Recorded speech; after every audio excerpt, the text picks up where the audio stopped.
Welcome to Aquarian Diary, where we discuss issues around the emerging age of Aquarius. I'm your host, John Irving. Thank you for joining me.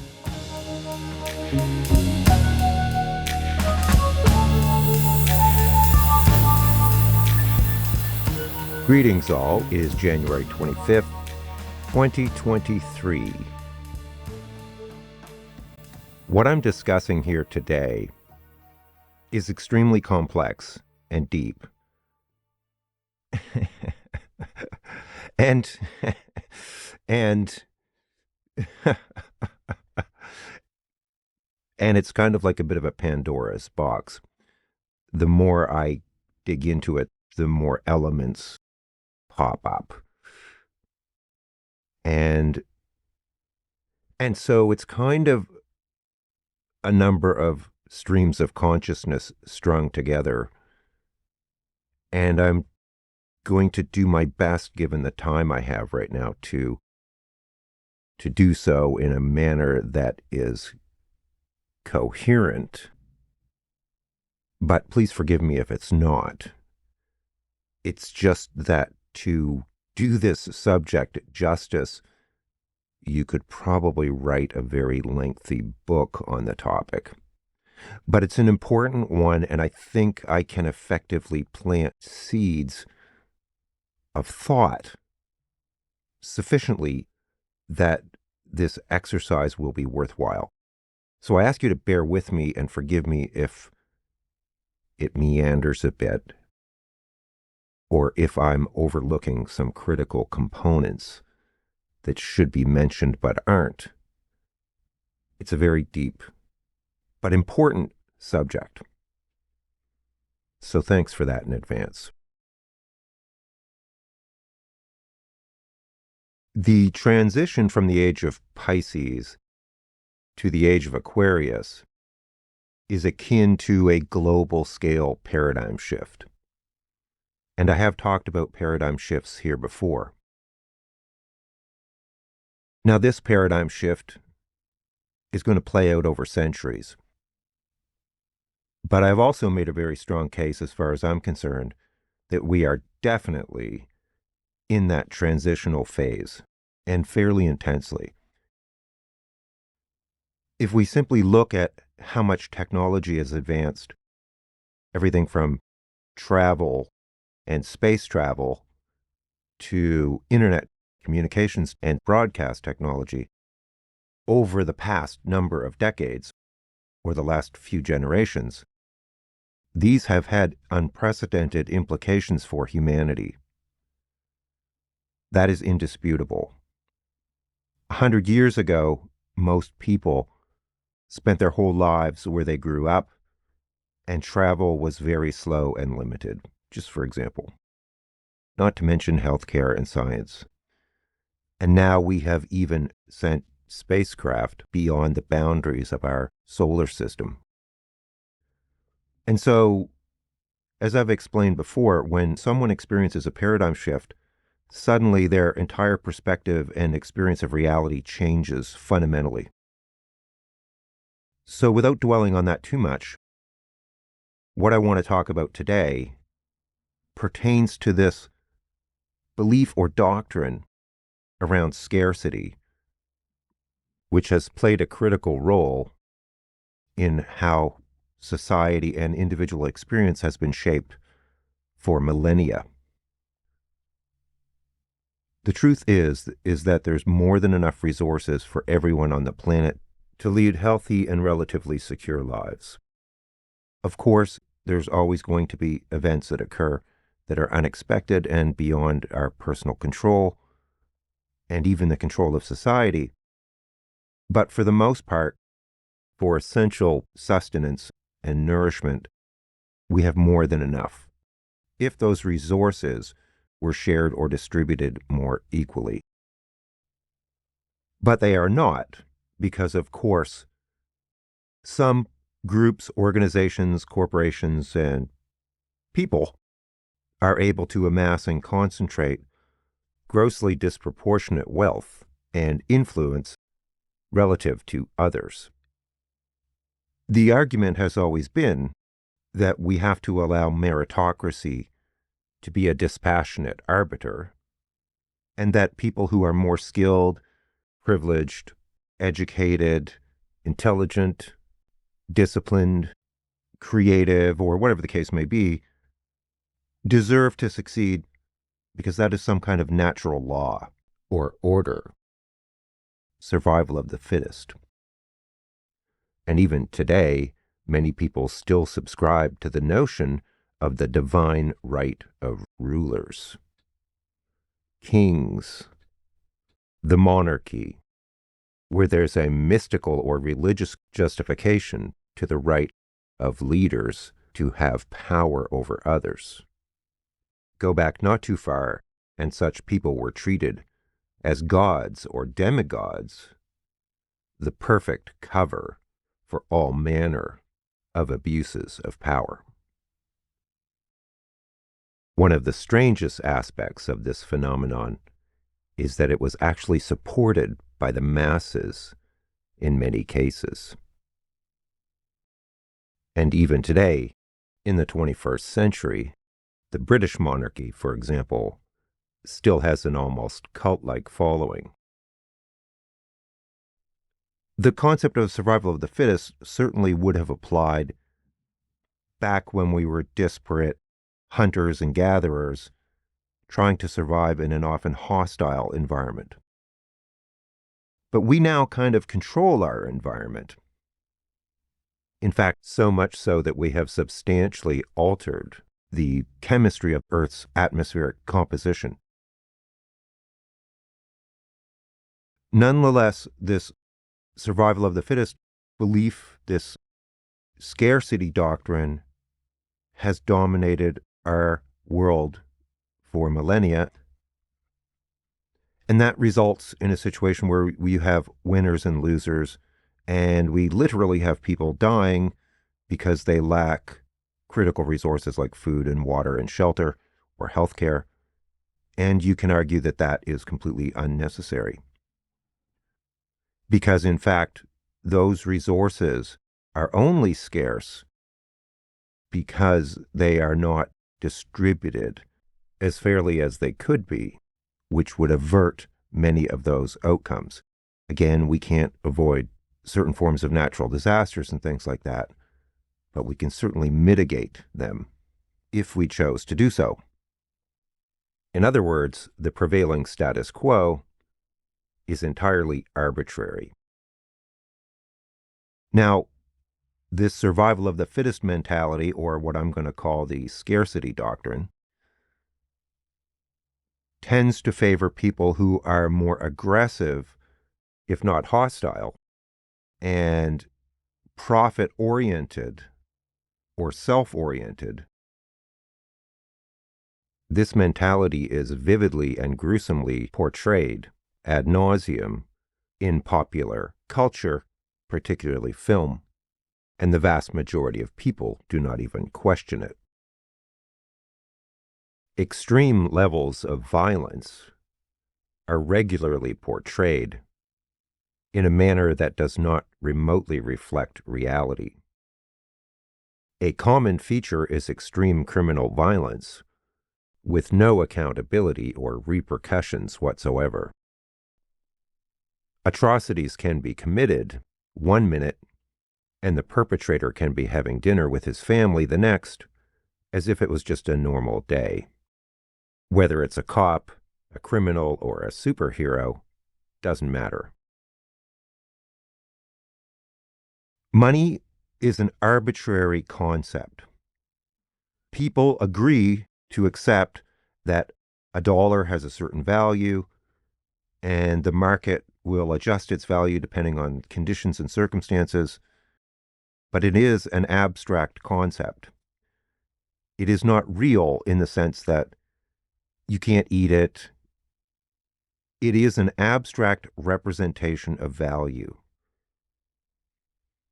If suddenly tomorrow it was determined that the dollar had no value and you went to purchase something with it and it was not accepted as tender, it would lose all of its meaning instantly, overnight. It is only because we collectively agree to accept that it has value and that we trust its value that it is usable as a token for exchange. And if you get into investment banking, it gets much more abstract. People are basically gambling on whether commodities or stocks or futures or whatever are going to go up and down. They are not actually creating wealth or products or services as most people commonly think of them. It's basically a casino. Finally, we know that central banks have been engaged in manipulating the currency supply for many years. Quantitative easing is a phrase we are now all familiar with, aka printing money. And significant amounts of money suddenly materialized during the pandemic when there was always a dearth of funds for social programs previously. So at the very least, it is elastic and discretionary to a fairly significant degree. In any case, I'm just trying to make the point that money is an abstract concept. Many will argue that the profit motive is responsible for innovation, and that without it, there would be no innovation. I think that's total BS. Using myself as an example, even when I am not quote unquote working, I am constantly doing things. I'm either educating myself, reading, or doing things like this, creating content. In fact, take a platform like YouTube or podcasting, for example. Only a tiny fraction of the content creators are actually making any money doing what they're doing. Everyone else is effectively volunteering their time. And you can find incredible amounts of useful information. Yeah, there's a lot of garbage, but a lot of it is very informative and useful and helpful. These social media content platforms represent possibly the largest volunteer effort in human history if you were to calculate all of the person hours that have gone into this unpaid for content. And yes, the platforms are monetizing that to whatever extent they can, but the content creators are typically willingly investing their time and energy to do something that maybe they're passionate about, or maybe they're just very informed about and they feel a desire to share that knowledge and information. That's wonderful. A lot of people are trying to make money or become an influencer or something like that. But the truth is that hardly anybody actually profits from all of this time. And think about open source software. That's all volunteer. People who manage discussion forums, that's all volunteer. People who are organizing around their communities or volunteering for political campaigns. Again, it's all volunteer. I also personally think, because I'm a creative person myself, that I am motivated, and I know many artists. Most of them aren't doing what they're doing for money. I mean, yes, they would like to get paid so they can pay their bills and so forth, but most of them are creating content because they love to create. I think it's inherent in human nature. So I'm saying that almost exclusively, people are creating, whether it's music or art or innovation or invention, because they're inspired to do so, because they love it. It's the same thing with authors. Most authors do not make money from what they do. Take a profession like journalism. They don't make a lot of money, typically. There are tons of jobs that are just not very well paying, and yet many of the people doing them are brilliant, but they choose those careers because it's what they love to do. In other words, people aren't just motivated by money. Some people are, but I don't think that's really most people. If a company intent on making profit wants to hire someone to spend their valuable time helping them to generate profits, and maybe it's something that the person wouldn't do ordinarily or otherwise, well, then of course they should be compensated. And so I think that the greatest artists and creative people, the visionaries and the geniuses, are motivated by passion. And I think if they didn't have to compromise and spend vast amounts of time doing things that they didn't love, we would have a lot more innovation and creativity than we do now. And I don't think people are generally lazy either. But if our values were different, like I said, if we valued things that are really important, like education, healthcare, housing, people would not be compensated as they are now. For example, everyone needs to eat, and ideally we would all eat healthy food. We literally could not survive as a society if farmers did not grow food. It is fundamental to our survival. And yet these people often find themselves at the bottom of the economic ladder. And you can think of many examples like that. It could be a nurse or people who provide emergency healthcare service or teachers, whatever the case may be. In contrast, imagine that we live in a world where the number one priority is the highest quality of life for everyone on the planet. If that suddenly became the number one priority, as opposed to survival or profit or self-aggrandizement, then we would manage things completely differently than we do now. People would have health care, people would have food, people would have shelter, people would have a higher quality of life, whereas right now, we have some people who are phenomenally wealthy, another chunk of the population with moderate wealth, and a vast amount of the population with almost none or zero wealth and zero security. This creates the breeding ground for all kinds of conflicts, crime, calamities, and disasters that are completely unnecessary. Imagine a world where scarcity didn't exist. What would it look like? How would it be different? You wouldn't have some people at the top of the pyramid with the vast majority of people at the bottom.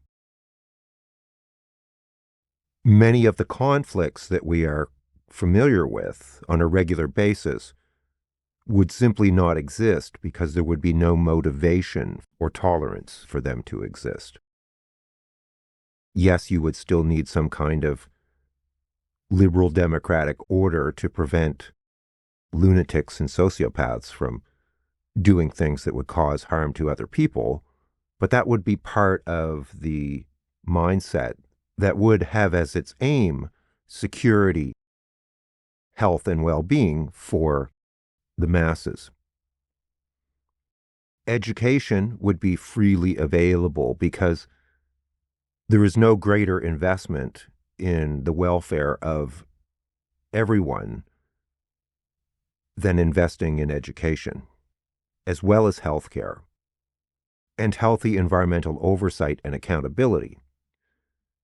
Because if the agenda was the welfare of all, things like pollution or contamination would not be acceptable because they would be in conflict with that core agenda.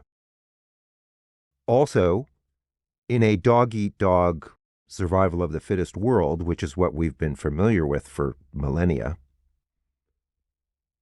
the people who rise to the top are often the most aggressive, least ethical, and most self-interested people.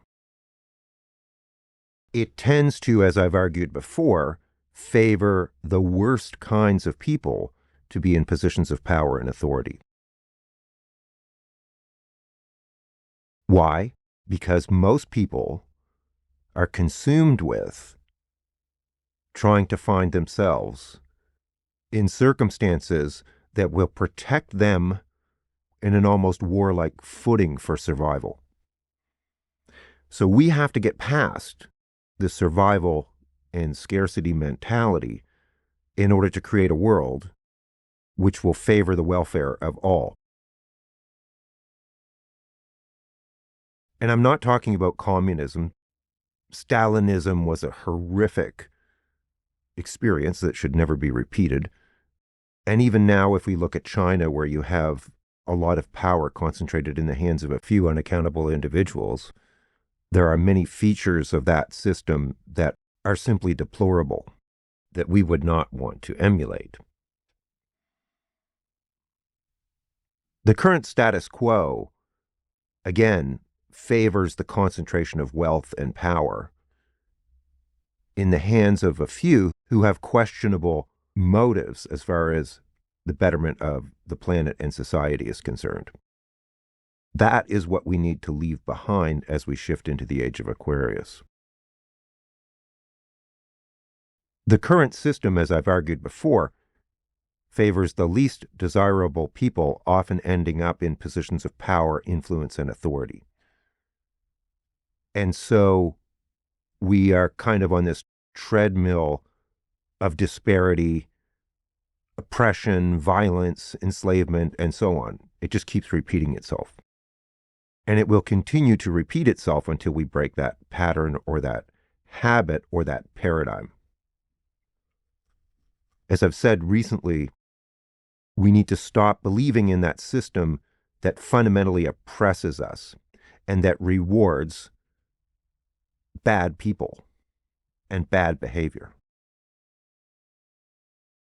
If we were to simply look at the situation rationally and objectively, one of the first things we would conclude is that having an educated population is probably by far the best possible investment we could make for our future. And yet, that is not remotely what happens. With a few exceptions, what tends to happen is that people who are already prosperous can afford to have their children get the best possible education if that's what they desire. And so ordinary people are extremely disadvantaged in this regard. So what happens is that people who have already concentrated wealth and power or influence tend to get more power and wealth and influence, and everyone else continues to get less. That is an unsustainable situation. If humanity really wants to excel, we need to make a high-quality education available to anyone that wants it. And there should be very few barriers to doing that. You know, we can look at the tax situation right now where the ultra-wealthy pay a fraction as a percent of income of the amount of taxes that most people do. Again, the rich get richer and everyone else gets screwed. And that's assuming we don't go through a recession or, God forbid, a depression, where people with more marginal incomes would literally be standing in breadlines. I'm stating the obvious, but the economic system currently tends to favor people who are already wealthy by a great margin. It's not actually a meritocracy. A pure meritocracy would be the smartest, the best, the brightest, the most creative, would have the most success, but that is not what happens. Not remotely. That's a lie. The privileged are privileged in every respect. There are almost certainly people alive right now in underdeveloped parts of the world who hold the keys or seeds of, for example, solutions to clean energy, solutions that could radically alter the fate of humanity. But they may spend their entire lives doing manual labor in order to survive or feed their families, or they may be in a war-torn region or poverty-stricken region or whatever, and so that potential is never realized. And humanity, in turn, suffers by not realizing that potential. I am quite certain that occurs on a vast scale and has been occurring for centuries, if not millennia. In other words, we have all of these untapped resources, the vast majority of which completely go to waste. That potential could be realized under the scenario I'm describing, where we change our values and priorities from individual profit to the betterment of all, which would mesh beautifully with the Aquarian Age paradigm. And that is probably where we will end up, although it could take centuries to get there. But one of the significant obstacles to doing that is people still holding a belief in the scarcity paradigm, the one that is dying. Now, I don't know about you, but I have been feeling these huge shifts of energy lately that feel very deep and very profound and are slightly disconcerting, not because they're bad, but just because they're foreign or uncomfortable. And I think that what is happening is that on an energetic level, these shifts are already occurring. Most importantly, because those of you who are listening to me who may be powerful beings, advanced souls, I'm asking people to shake their beliefs in old, outmoded paradigms. We are still battling with those paradigms and the manifestations of them as if they are real and legitimate. And I'm arguing that they are not real, that they are arbitrary, and that they are illegitimate, that they are based on lies and mistruths. That we don't need to keep doing what we've been doing for thousands of years just because we've been doing it. And I think if we look at the results and take into account, say, for example, the situation with the Earth's ecosystems, it's extremely clear that those paradigms are an abject failure. And if we accept the evidence, which points very clearly that if we continue on our path, that our very existence is in question, then we can only conclude that the prevailing paradigms have been an utter and complete disaster, a catastrophic failure, which triggered an event which has only ever occurred 5 times before in the billions of years of the planet's history. And this event occurred within the span of a mere 200 years. A handful of generations. Completely unprecedented in scope, in scale, and in paleoclimatic history. And that therefore this isn't some kind of abstract or whimsical or intellectual debate or assessment. It is a matter of survival. It doesn't get more fundamental than that. The dominant paradigm has brought us to the brink of global catastrophe. So you can do your part by not buying into it anymore, by questioning it and not accepting it, and opening your mind to alternatives that would allow for a sustainable and just future for yourself and everyone else. You can be a thought leader. The people who dominate and are at the top of the current order are not going to like hearing this at all because their privilege is at stake. But as I've said before, we don't have a choice. At the very least, we have to question the current paradigm, if not radically alter it. Not only is it responsible for destroying our biosphere, it has resulted in profound inequity and injustice on an almost incomprehensible scale. So it's unethical and immoral to be aligned with the current paradigm, as well as it representing a clear and present danger to civilization itself. So I would like people to contemplate that and then begin to question others when they endorse flawed assumptions about reality. Like that, oh, well, you have to get up and go do some crappy job you hate for a menial wage.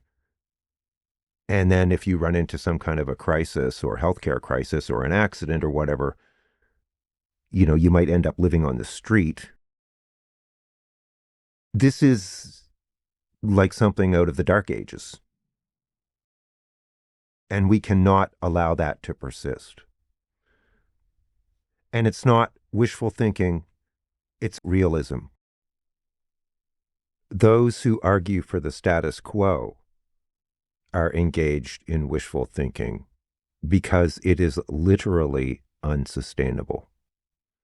Literally. That is why they are desperately exploring alternatives, like undermining democracy, fascism, authoritarianism, and so forth, because they see the writing on the wall. Despite what they might claim or support, they are better informed, probably, than most people about the true state of affairs. And who will come up with and put forward solutions? Them or us? Think about it. Take care. I'll talk to you again soon. Bye for now.